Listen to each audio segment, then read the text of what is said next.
Keep showing up.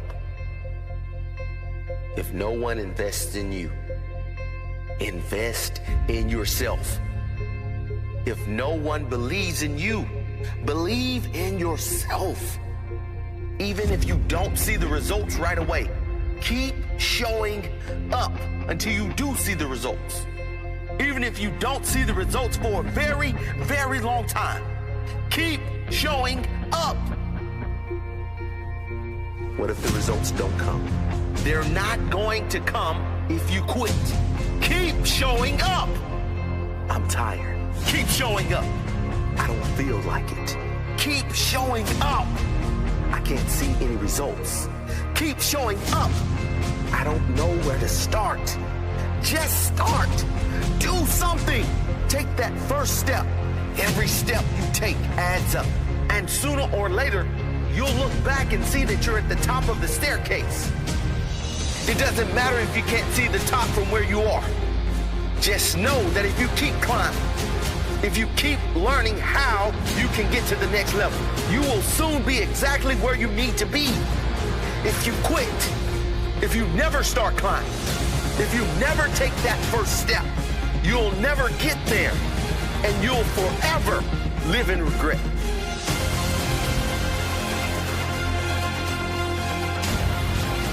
People don't make it because they quit. Full stop. They say they tried everything. Sure, they tried everything. They tried everything but sticking it out. They tried everything but courage to keep going. They tried everything but showing heart when things got hard. They did try quitting. Winners do not quit. They show up. Rain, hail, or shine. They show up. When it works, when it's hard. They show up every single damn time. And that right there is the difference. Keep showing up.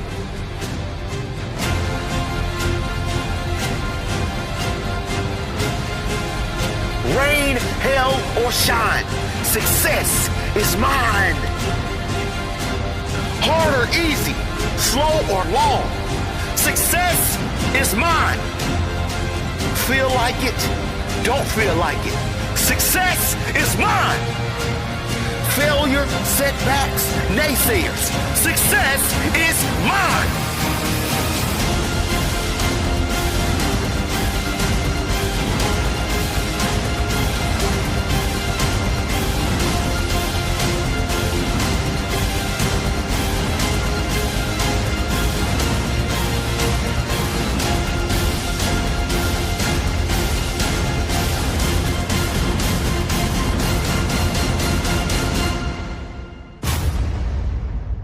Man, one day, I'm out praying 3 o'clock in the morning. I'm talking to the Creator at 3 o'clock in the morning, and I ain't where I want to be. And I'm like, God, I ain't where I want to be. And he was like, you stop being a victim.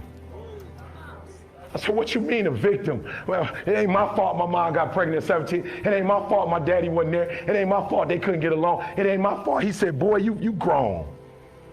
You ain't 10 no more. The decisions you make right now is up to you. You crying about something that happened to you when you was a kid. You ain't even no kid no more. You a grown man. Take full ownership. The stupid stuff you doing, your parents didn't make you play no video games. And what you crying about? So what, your daddy wasn't there? Your mama ended up getting married. What you crying about? He went to work every day. He never beat you. He never abused you. Your mama did the best she knew how to do. What you crying about? You grew up in a house. What you crying about? You was never sexually assaulted. What you crying about? Did somebody beat your butt because you did something you wasn't supposed to do? What you crying about? Nobody just came home and started whipping you. Man up. Principle number 2, man up. Stop crying. My teacher don't like you. Why? Why she don't like you? Maybe you talk too much. Maybe you disrespectful. Why don't say she don't like you? Go look in the mirror and take full ownership. Why does she not like me? I'll never forget, I said, God, I want to be one of the best at what I do. I want to change lives. And I got a call from Les Brown. And I flew to go meet Les Brown. He said, E.T., you should be making at least $50,000 internationally and $100,000 internationally. I was like, what? He was like, yeah, kid, you good. So I went home. I was like, God, why I ain't making $50,000? He said, because we watching the World Series. Because you watching the NBA Finals. Because you watching football and you watching 3 games. You watching the 1 o'clock game, the 4:30 game, the 8 p.m. game, and then you watch ESPN to rewatch everything you watch. That's why you ain't successful. You watching LeBron make his dreams become a reality. You're watching the Black Mamba make his dreams become reality. If you put the same time LeBron put in, and I started studying, and I realized as an African-American male, I needed to get a master's degree and a PhD in order to do what I'm doing. And guess what? I had to get up even though it was hard, and I had to take ownership of my life, take ownership of my time, take ownership of my day. You got a phone and you're not learning the second language, that's your fault. You got a phone and you don't know how to do calculus, that's your fault. You got a cell phone, a smartphone, you can go on the internet and all you're doing is being social on it while Zuckerberg is making billions of dollars on it. Showtime. Listen to me, one more thing, but I'll leave you with this. It's time to take ownership.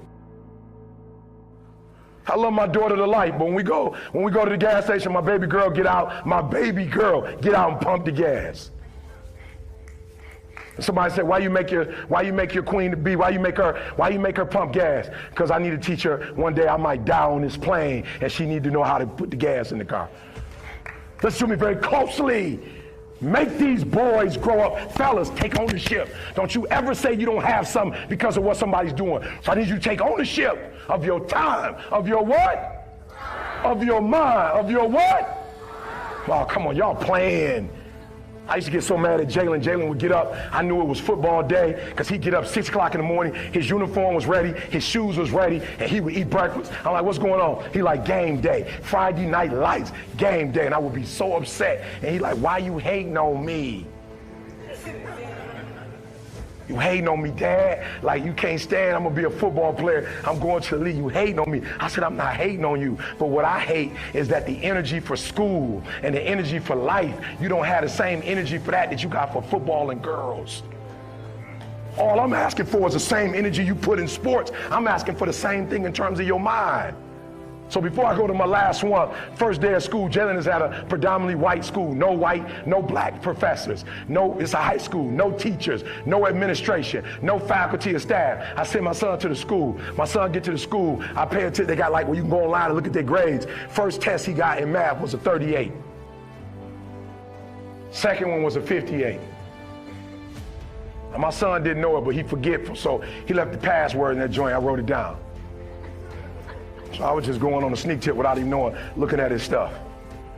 So one day he in there getting ready, he in there getting the hat to match the J's. He got the fit and he in there singing to himself, rapping, doing his thing. I walked in, I said, son, I got a question to ask. He said, what's up, Dad? I said, do you have a learning disability? He said, a learning disability? Come on, Dad. Where you get that from? I said, boom, 38 and the 58. That's where I got that from. He was like, oh, no, Dad, no. See, what happens is, they give out about 10, 15 tests throughout the course of the year, and the first 2, I'm just kind of filling it out. I'm filling the teacher out. But I told my son, you're one of the very few black males at that school. You got 30 days, son. You represent me. I'm around here telling people all over the world as a motivational speaker that they got to want to succeed as bad as they want to breathe, and my own seed ain't taking it serious. I'm willing to catch a case, son. He know I wasn't playing. My man came back 30 days later with all A's. I was heated.